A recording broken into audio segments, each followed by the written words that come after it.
샬롬. 여러분 사랑하고 축복합니다. 이제 우리가 역대상 묵상을 마무리하고요.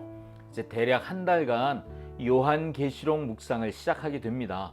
요한계시록이 어떤 책인지 우리가 대략 알아야 또 묵상하면 훨씬 도움이 되실 거예요. 그래서 이 영상을 준비했습니다. 요한계시록은요, 성경의 마지막 책이에요. 알고 계시죠? 마치 영화나 드라마가 쭉 흘러오다가 마지막에 클라이막스가 있잖아요. 그리고 결론이 딱 나잖아요. 이 요한계시록은 바로 그런 책이에요. 창세기부터 시작된 말씀이 쭉 흘러와서 드디어 마지막 꽃을 피우는 장면, 그것이 요한계시록이라고 할 수 있습니다. 그러니까 마지막에 싸움 이야기예요. 여러분, 창세기가 시작되고 그리고 아담과 하와를 만드신 하나님이 에덴 동산에 두셨는데 선악을 알게 한 나무의 열매를 먹으며 그리고 인간 그리고 타락한 천사들 사이의 영적 전쟁, 그 전쟁이 이제 끝나는 날, 이것이 요한계시록 이야기인 거예요. 여러분, 영화 또 특별히 우리 젊은 분들은 마블이라고 하는 제작사의 영화를 보면 마지막 장면이, 중요한 장면이 거기 나와요. 그걸 봐야 영화가 끝나는 거예요. 여러분, 바로 그런 것 같아요. 요한계시록이 그런 책이라는 거죠. 그 요한계시록은 서문에서 1장에 1절부터 시작하며 이 글이, 이 요한계시록은 예수 그리스도의 계시다, 이렇게 시작합니다. 그리고 형식적으로는 편지예요. 요한이 쓰는 거죠. 발신자는 예수님의 제자 요한이에요. 그리고 누가 그 받아 읽을까요? 썼으면 읽는 사람이 있잖아요. 읽는 사람들은 소아시아의 7 교회입니다. 은혜와 평강으로 시작해서 그리스도의 은혜로 맞춰지는 책, 이것이 요한계시록이라고 할 수 있습니다. 요한계시록은 언제 쓰였냐 하면 예수님이 승천하시고도 한 60년쯤 세월이 흘러서 시간이 많이 지났죠. 예수님에 대한 기억이 희미해져 가는 때예요. 그런데 이때가 언제냐면 로마의 11번째 황제였던 도미티안이라고 하는 황제 때인데 90년에서 95년 사이 정도 된다고 합니다. 그런데 사도 요한은 반모라고 하는 지중해에 있는 아주 작은 섬에 유배됐어요. 요한도 잡혔습니다.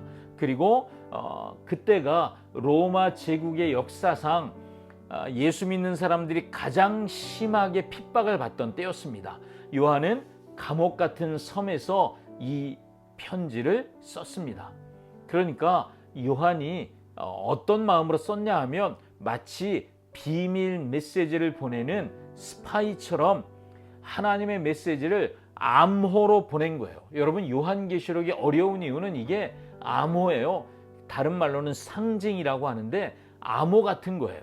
그렇게 썼기 때문에 그걸 알아볼 수 있어야 하는 거예요. 그래서 요한계시록을 읽으면서 우리가 어려운 이유가 여기 있고요. 암호를 풀어야 쉬운데 그 암호를 엉뚱하게 풀면 어려워지는 거예요. 계시록이라는 말 자체가 본래 묵시라는 말에서 왔습니다. 이 당시에는 이런 묵시 문학이 유행했었어요. 많은 상징, 암호들을 사용해서 내가 하고 싶은 일을 하는 거예요. 저자도 밝히지 않아요. 그런데 요한계시록은 저자를 분명히 밝히고 있죠. 왜 이런 상징과 암호를 써야만 할까요? 지금 기독교인들이 몹시 위험한 상황이라는 거죠. 그래서 황제를 신으로 섬기라고 강요받고 있어요. 신으로 섬기지 않겠다고 하는 바람에 그래서 수많은 그리스도인들이 체포되었고 죽어가고 있습니다. 자, 이것을 거절하는 사람들이 죽임을 당하는 그런 순간이니까 그리스도인들이 읽으면 이해할 수 있어야 하고 다른 사람들이 읽으면 무슨 뜻인지 몰라야 하는 편지, 그런 편지로 요한계시록을 쓴 거예요. 그렇다면 이 편지에서 하나님은 요한에게 무엇을 보여주신 것일까요? 계시록은 말하자면 요즘 친구들이 하는 말로 쓰면 대단한 대박 스포예요. 지금 고난의 시대를 살고 있어요. 예수 믿는 게 너무 힘들어요. 당장 죽음을 생각하면 신앙을 포기하고 싶은 마음도 생길 정도입니다. 그런 사람들을 향해서 하나님이 마침내 승리하실 것이다, 이 스포를 해주는 거예요. 너희 이길 거야. 걱정하지 마. 이 얘기를 해주는 거예요. 여러분 생각해 보세요. 사도 요한도 체포되어서 섬에 갇혀 있습니다. 요한도 대책이 없어요. 어쩌면 죽을 날만 기다리는 상황이에요. 그런데 어느 날 예수님이 계시로 찾아오셨어요. 계시라는 말은 커튼을 젖히고 안을 들여다보게 해준다, 이런 의미예요. 그렇게 보여주신 내용은 지금 당장 죽을 것 같고 이렇게 우리 믿음이 굴복당하는 것 같은데 그게 아니라는 거예요. 마침내 우리가 승리할 것이고 그리고 이길 것이다. 자, 여러분, 요한이 이 사실을 알게 됐을 때 얼마나 흥분했겠어요. 우와, 여기서 죽는 게 아니구나, 우리가 끝이 아니구나, 우리가 이기는구나. 그래서 그는 당장 편지를 쓰기 시작했죠. 그래서 요한복음은 세상의 끝, 종말에 대한 책이 아니라 승리에 대한 소망의 책이라고 할 수 있습니다. 우리가 우리의 그리스도이신 예수님이 마침내 승리하실 것이고 예수님이 다시 오셔서 모든 핍박하는 사람들을 굴복시키고 우리에게 새로운 세상을 마침내 누리게 하실 것이다. 이 소망을 말하는 책이에요. 그래서 전부 22장으로 된 요한계시록은 7교회에 보내는 편지로 시작해서 그게 1장부터 3장이고요. 하나님이 심판이 임하는 전쟁 이야기가 4장부터 20장까지, 그리고 마지막에는 드라마의 해피엔딩처럼 하나님의 궁극적인 승리와 새로운 창조 이야기가 21장, 22장 이렇게 해서 마무리되게 됩니다. 자, 여러분, 요한계시록은 묵시라고 했잖아요. 많은 상징과 암호가 들어있다고 했었죠. 그 대표적인 것이 숫자예요. 예를 들면 4는 이 땅의 숫자예요. 그러니까 4가 들어가면, 그리고 넷, 4 이렇게 말하면 그건 이 땅에 속한 것을 의미하는 거죠. 그런데 7, 이건 완전수예요. 완전함. 그래서 7교회, 7인, 7나팔, 7대접, 이런 건 전부 7이라는 숫자는 완전하다는 뜻을 담고 있습니다. 그런가 하면 숫자 12, 12, 이 12는 하나님의 백성의 숫자예요. 그래서 여러분, 이스라엘은 12지파죠. 예수님의 제자는 12명이잖아요. 이게 하나님의 사람들의 숫자예요. 그런 의미에서 요한계시록 14장에 가면 유명한 숫자가 하나 있어요. 14만 4천. 여러분, 이게 신천지에서 말하는 것이 아니라 요한계시록에 나오는데 신천지가 잘못 쓰고 있죠. 14만 4천 명의 의미는 12, 이게 하나님의 숫자잖아요. 구약의 이스라엘 백성 12, 신약의 우리를 포함한 하나님의 영적 이스라엘 백성들, 그래서 12 곱하기 12, 거기에 1000을 곱하는 거예요. 1000을 왜 곱하느냐고요?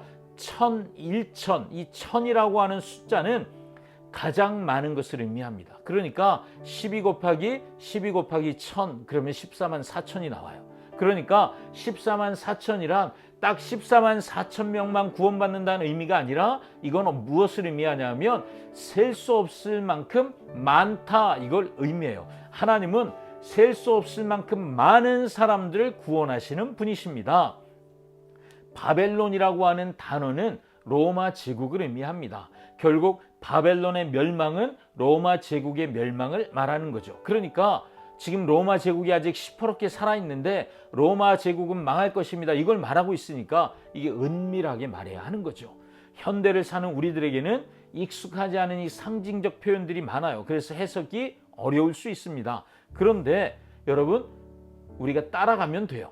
이게 암호구나 생각하시면 돼요. 그렇다면 이런 질문이 생길 것 같습니다. 로마가 망한다는 이야기가 21세기를 사는 나하고는 무슨 관계가 있을까? 여러분, 바벨론은 가깝게는 로마 제국을 의미하지만 멀리 보면 사탄의 왕국을 의미합니다. 예수님 다시 오실 때까지 그리스도인들의 삶은요, 이미 예수님이 처음 오셨을 때 시작된 구원의 은혜 가운데, 그 하나님 나라에 살면서 아직 예수님 오시지 않았잖아요. 아직 오시지 않은 예수 그리스도를 기다리며 살아가는 삶이죠. 그런데 이 기다림의 시간이 우리를 지치게 하죠. 힘들게 합니다. 우리 신앙의 위기를 만날 때가 있고 너무 힘들어서 신앙을 포기하고 싶을 때도 있을 수 있죠. 그런 우리들에게 요한계시록은 1세기뿐만 아니라 모든 시대, 2세기, 3세기, 그래서 21세기까지 모든 시대에 하나님의 승리를 말해주는 책입니다. 그래서 우리가 기억해야 할 말씀이 요한계시록 1장 1절, 처음 묵상할 때 이렇게 시작해요. 이는 하나님이 그에게 주사 반드시 속히 일어날 일들을 그 종들에게 보이시려고 뭐라고요? 반드시 속히 일어날 일. 요한에게 하나님이 보여주신 게 반드시 일어날 일이라는 거예요. 여러분, 똑같은 표현이 요한계시록 4장 1절에도 있어요. 거기 뭐라고 표현되어 있냐면 마땅히 일어날 일들을 내가 너에게 보여줄 것이다.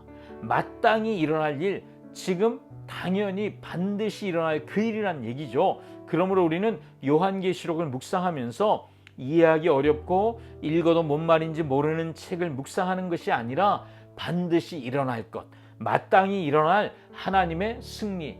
일어날 게 뭐라고요? 하나님의 승리요. 반드시 하나님의 승리는 옵니다. 마땅히 하나님의 승리는 우리가 누리게 될 것입니다. 그것을 말해주는 책이라는 것을 믿고 잊지 말고 묵상하셔야 됩니다. 그와 동시에 미래를 말하고 있지만 그러한 미래를 얻기 위해서 오늘, 현재라고 하는 이 오늘을 어떻게 살아야 하는지를 가르쳐 주시는 책이다, 이렇게도 말할 수 있습니다.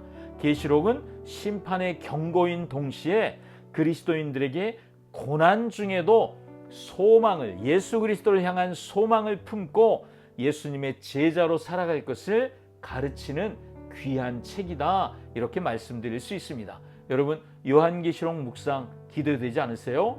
반드시 일어날 승리, 내가 누릴 그 반드시 일어날 승리를 요한계시록이 말하고 있으니까 묵상할수록 우리는 승리를 꿈꾸게 될 거잖아요. 여러분, 요한계시록 묵상에서 뵙겠습니다. 샬롬.